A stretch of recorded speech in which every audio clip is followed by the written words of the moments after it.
Hi everyone, this is our weekly recorded session where every week I have a special guest and we talk about relationship, healing and self-empowerment. I believe that the relationship you have with yourself sets the tone for every other relationship you have. Today I'm very glad to have as my guest Kim Mary. I met Kim recently, a few months ago. She was in Vancouver and we had a chat and we are part of a group together, a mastermind group for coaches. And I really enjoy all the conversation that I have with her. So Kim, thank you for being my guest today. Thank you for having me. I'm thrilled to be here, Eric. Thank you. So which part of the world are you? I am in Boulder, Colorado, so I'm on mountain time. Whoa, this is hot time, right? No, it's not bad. It's gorgeous here. Beautiful early summer weather. Yes, yes. Okay, that's beautiful. Okay, so today I think we're going to talk about the sacred feminine and sacred masculine. But before we jump into the conversation, let me introduce yourself. Great. Kim Mary is a transformational life and leadership mentor, guiding people to reconnect with the roots of who they are and what matters most. With her unique blend of archetypal wisdom, character strengths, esoteric and indigenous wisdom, and habit-breaking programs, she empowers individuals to break the chains of old patterns and conditioning and bring solace to their soul. Wow, that's a great program. Thank you. What do you want to add to that? Oh, I mean, beautifully said. It is the passion. I mean, you said it yourself for your work, this idea that when we cultivate the relationship with ourselves, we can have such better relationships with everyone else and everything else in the world, even the way that we relate to our jobs and our home and our environment and the earth, all of it. It's such a critical piece. And so this idea of bringing solace to the soul, empowering leadership, because I believe we're all leaders. If we start tapping into being the leading lady or leading man in our own film, of our life, so to speak, then it makes such a difference. Yeah. Absolutely. So how did you end up doing that? Oh, well, I got into this work kind of in a way by accident. I felt like I was going through life feeling like a bit of a jack of all trades, master of none.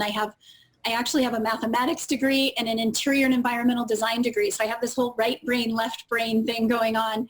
And over time, I started to feel like, gosh, I just wish I could take all of this and put it under one umbrella. And I had a friend whose husband happened to do coach training program. And she's like, you've got to do his program. And I didn't know what he did at first. I thought he did like corporate training or something like that. So I went to a part of his workshop that he invited me to come to. And I ended up signing up for the whole training and doing the whole program.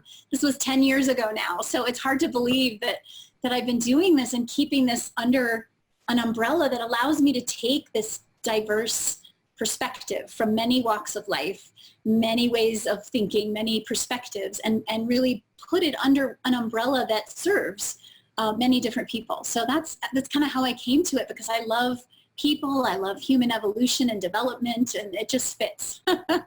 Yeah, and definitely you have a passion for that. Yeah. I can see it. I like how you talk and you explain that. That's great. Thank you. Thank you for sharing that. So let's step into the conversation. Let's go with the sacred feminine and sacred masculine. It's one of the topics that I'm really intrigued to talk about. So I'm going to give you you start by saying whatever you want around that, and how does it relate to your work and what? Sure. Yeah. Yeah. Well, you mentioned in the introduction that I love the concept of archetypal wisdom, indigenous wisdom.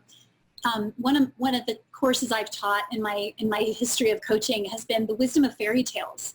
And we don't always think of fairy tales as something like other than a children's story. But when we read them as an adult and we can go into it from a imaginary perspective, from this archetypal perspective, in other words, the way that each character represents an aspect of our own being, we begin to enter the sacred.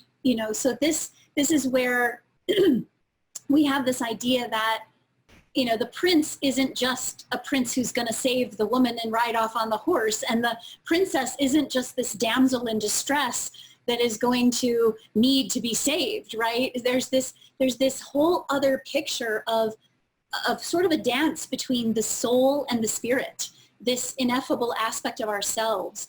And the soul is often referred to as the feminine, the sacred feminine, this receptive feminine that is longing to receive the spirit.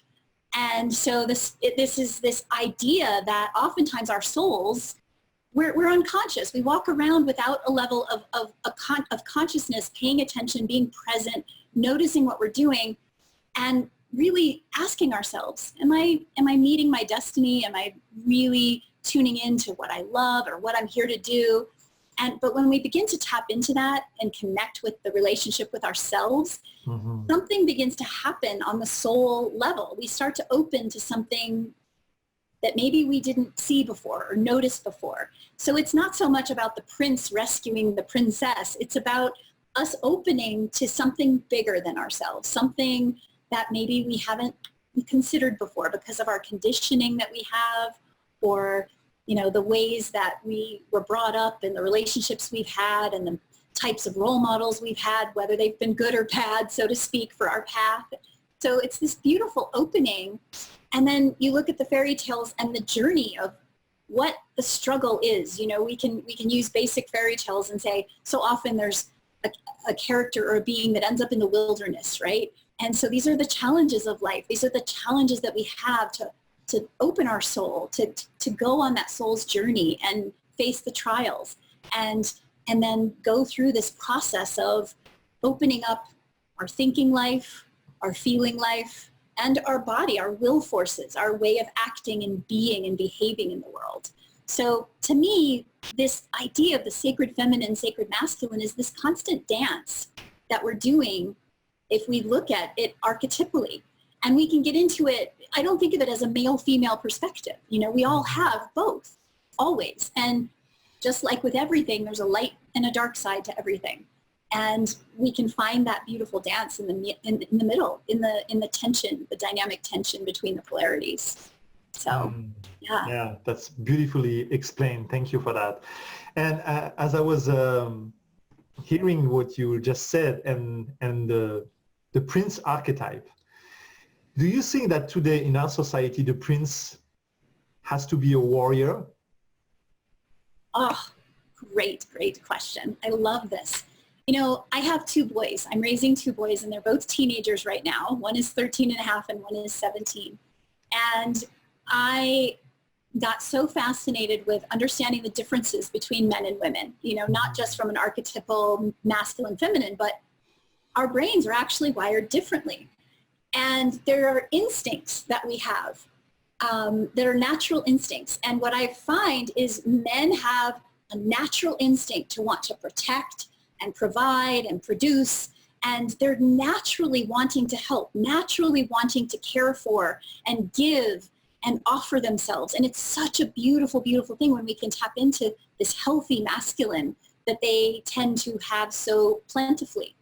And women, often we are taught in this more patriarchal culture to also feel like we have to give all the time. And we lose sight of this capacity to receive, right? And so I think that in some ways this patriarchal culture tells us we all have to be these warriors. We all have to be kind of dominant, and we have to push through, and we have to make things happen. Even as a woman, I find myself always having to reel it back, learn to let go, learn to surrender, learn to receive, and remember that I can receive and I don't have to work so hard for it.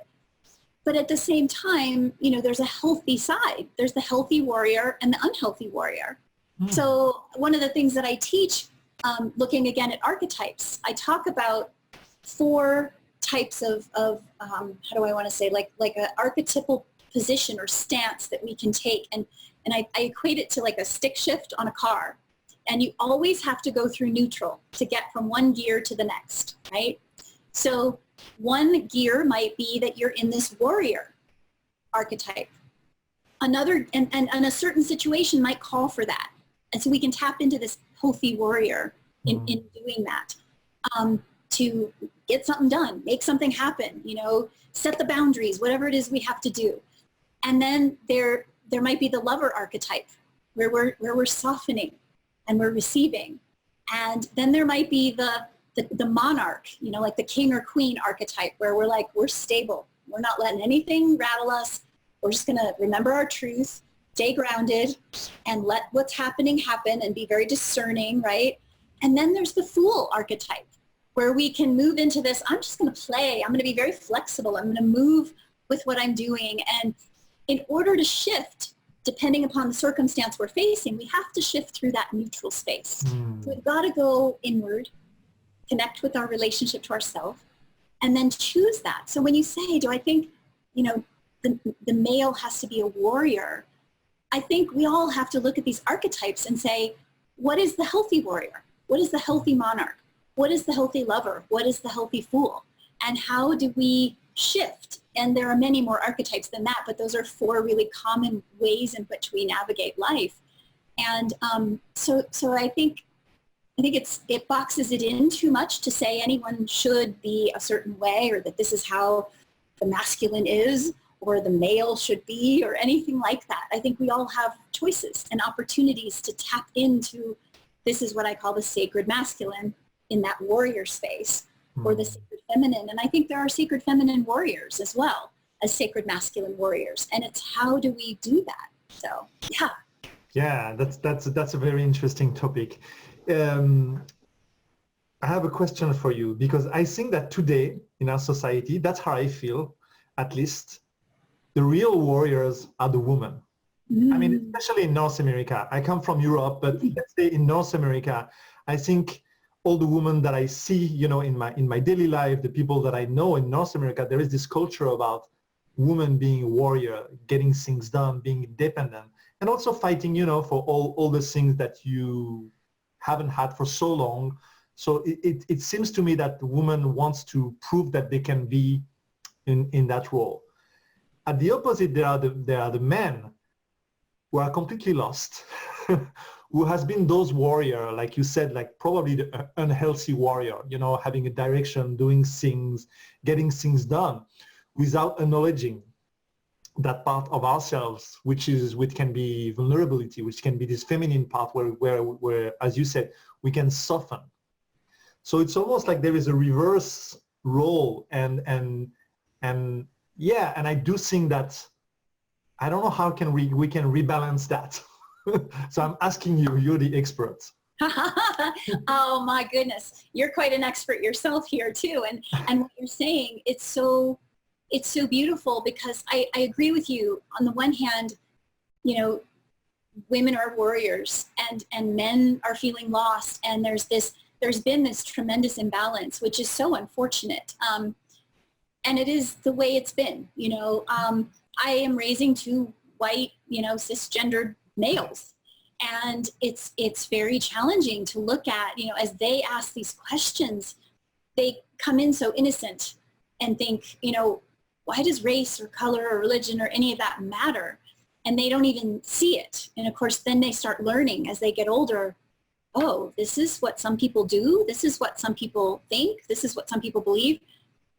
And, you know, looking at that, you go, as a parent, you just think, gosh, wow, you know, it's amazing how we come in and we learn these things. You know, we learn to be this excessive warrior, or we learn that we're not enough, or we learn that there's something wrong with us, or that we don't fit in, or whatever it is. And at the heart of it, this purity of it, there's just this incredible perfection, you know? And how do we find that balance? I mean, I think it's this concept of remembering every day that, like, seeing life through the eyes of a child in a way, you know, looking at that and going, how can I tap in and know that this is also me, and this is also me, and this is also me. And at the same time, that's not me, and that's not me, and that's not me. I mean, there's this really interesting paradox. This is what I mean with this dance between the polarities. There's not one or the other. And I think so often we think, you know, I struggle sometimes as a woman to say I'm a feminist, because I think the feminist movement can often be a lot of really angry women just perpetuating the same kind of dominance attitude that we're very much trying to move beyond. And so it's not about moving from patriarchy to matriarchy or that kind of thing. It's like, what what is the value in male leadership? What is the value in female leadership? What is the feminine versus female, masculine versus male? What does that mean? How does it show up in all of us? How can we all tap into both sides and work together in that way? Those are the questions I want to ask to move beyond the way that we're doing things for so long. Yeah, absolutely. So let's come back to relationship, you know? Yeah. So what is the dance that we need in able to have healthy relationship between this feminine and this? Because let's say, well, there is a couple and let's say they both like warriors and they both like doing, being in this place. How can we, what is the perfect fit if there is one? Gosh, you know what? You and I were chatting earlier saying there's no such thing as perfect, right? No such thing as perfect, but I think this dance, you know, what is the dance? It's being willing to speak what you need, being willing to ask for what you need, make requests, being willing to listen. You know, there's such a receptivity in listening that both men and women can do. There's an aspect of offering, you know, even if it's offering a request and saying, I need you, I need your help. How can you help me with this? And being clear about what we need. And then having that willingness to listen and receive that offer and maybe make a reciprocal offer that says, here's how I can help you with that work. You know, so there's this aspect of communication and being open, and also going back to understanding how our brains work differently. It doesn't hurt to have a little bit of understanding about that, you know, understanding that men tend to have a much stronger connection to the masculine. Okay, that doesn't mean that some men aren't stronger in the feminine, but as a general rule, we can look at it that way. And then women tend to have a stronger connection to the feminine. We're here to balance each other, which is what is so beautiful. So understanding the masculine and feminine in and of itself, the healthy versus unhealthy versions of both, can be such a powerful tool in terms of how we do that dance, how we relate. How does it show up in you and you and you, and how do I relate to you? And when I understand that, I can say, oh, you know what? He's really tapped into his masculine side and he's not very good at receiving. So to offer him help might make him feel really uncomfortable. And I need to understand that. And maybe it needs to be something that I encourage in some way, the way he shows up, so that maybe it's his idea to do something, you know, because I've just offered information with no attachment to it. I'm not trying to tell anybody what to do or, you know, make them do something, but rather just offer myself as a person with a perspective and trust that each person with whatever they're doing will respond in the way that they need to. You know, a lovely example I've seen in my own life is, you know, men tend to have a little bit, a more focused awareness. You know, there's a very directive.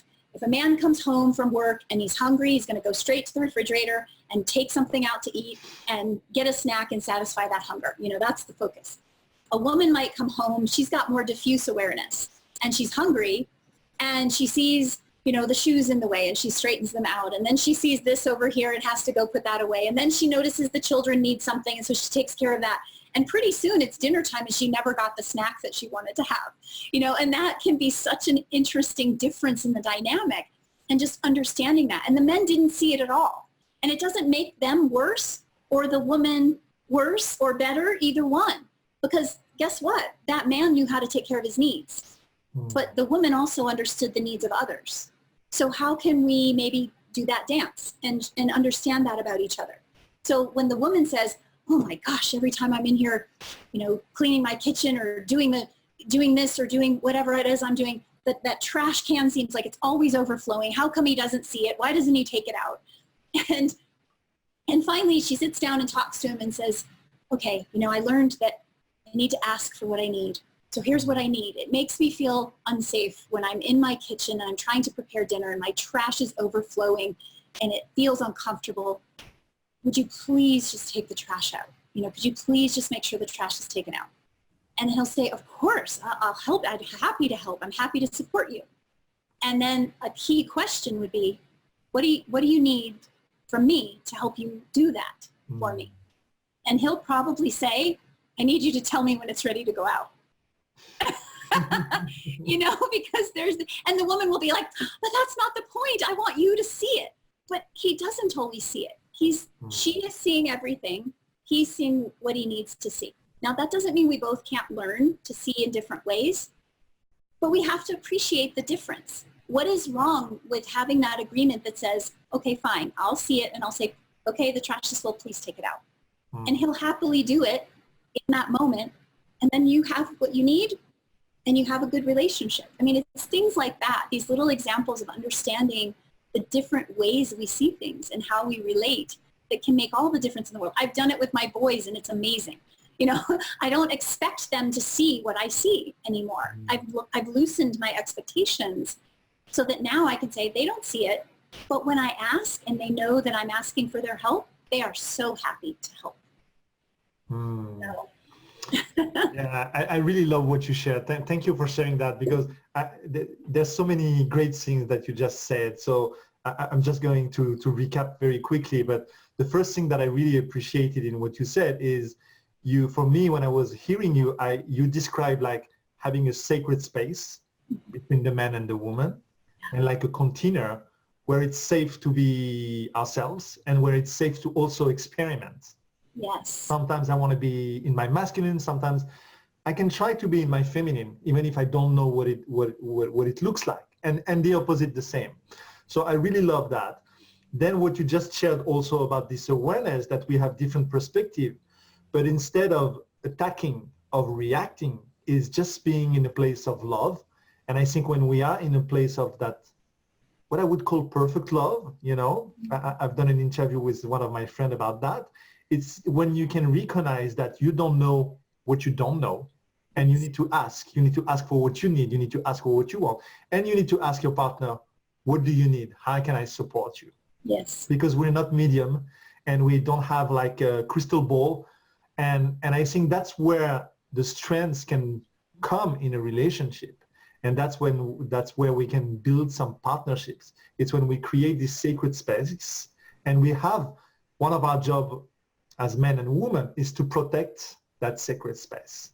Yeah. That this container has to be like so sacred that no matter what it costs, we're going to protect that. And that's what we have, and that's what we build together, right? Absolutely. So true. Oh, I love that. Yes. Wow, we're almost at the end of the interview. It went so fast. Thank you so much, because it was great insight and great wisdom. I love it. But before we wrap up, I want to ask you one question. Yeah. What is the best advice you ever received in your life? Oh my goodness, that's a big question. Oh, the best advice. The thing that comes to mind first and foremost, especially at this stage of my life, is be authentic. Be you. Just be you. And if you don't know what that looks like, find out. Find out. So often I think if you were to be asked, what do I want? You probably don't know the answer to that question. It's amazing in my work that I do how many people don't know the answer to that question. What do I want in my life? We've lost connection with that. So find out who you are and be who you are. Absolutely. That's to me the most important piece. Yeah, thank you. I love that, because, and I like when I do like when people say I don't know, actually, yeah. Because I think that deep down, in my own experience, I think that deep down we always know.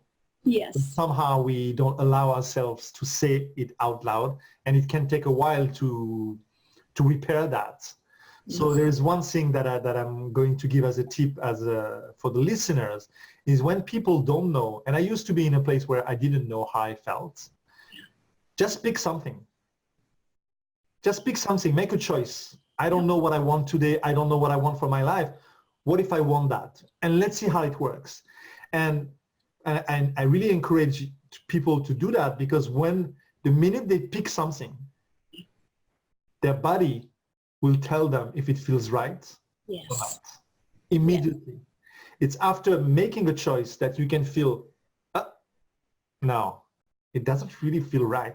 Oh, yes, it's amazing. I feel excited. I feel something coming up. So it's the practice of doing that over and over again that at some point you are able to express yourself and say, yeah, I do need that, or yeah, I do want that, or yeah, that's my desire, or this is my plan, or whatever. So I'm just giving that to the audience just because it's, I don't know if you can relate with that.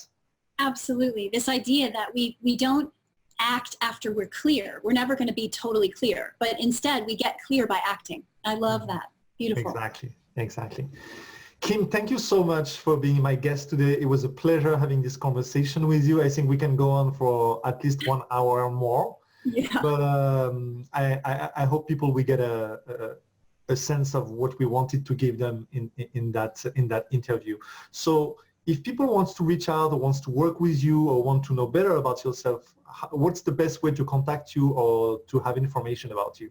Yeah, so my website is kimmariecoaching.com. So that's the best way to, there's a contact form there. You can reach out via email and I'd be thrilled to connect with you and you can check out some of my programs and blog posts and things like that. So and I know you do have an opening program right now, right? You want to talk about it quickly? I have a program called Solace. It's an ongoing membership program. And it's this idea of bringing solace to the soul. And so each month I offer new lessons and it's based on this beautiful interweaving of archetypal wisdom. I weave in the hero's journey, heroine's journey, looking at even the 12-step program and how that relates, and cosmic wisdom. I mean, it's a little bit of lots of things that all seem to be so beautifully related, and bringing that in as an ongoing journey for the soul to open up, to connect to what matters and what's most important. And so people are welcome to join that at any time, as it's really meant to be something, I always recommend that people stay with it for a full 12-month cycle. But every time going through, there's new material, new things added all the time. And it's just a fantastic way to stay in that sweet spot of solace for your soul. Thank you. And I will really encourage people to check out this program.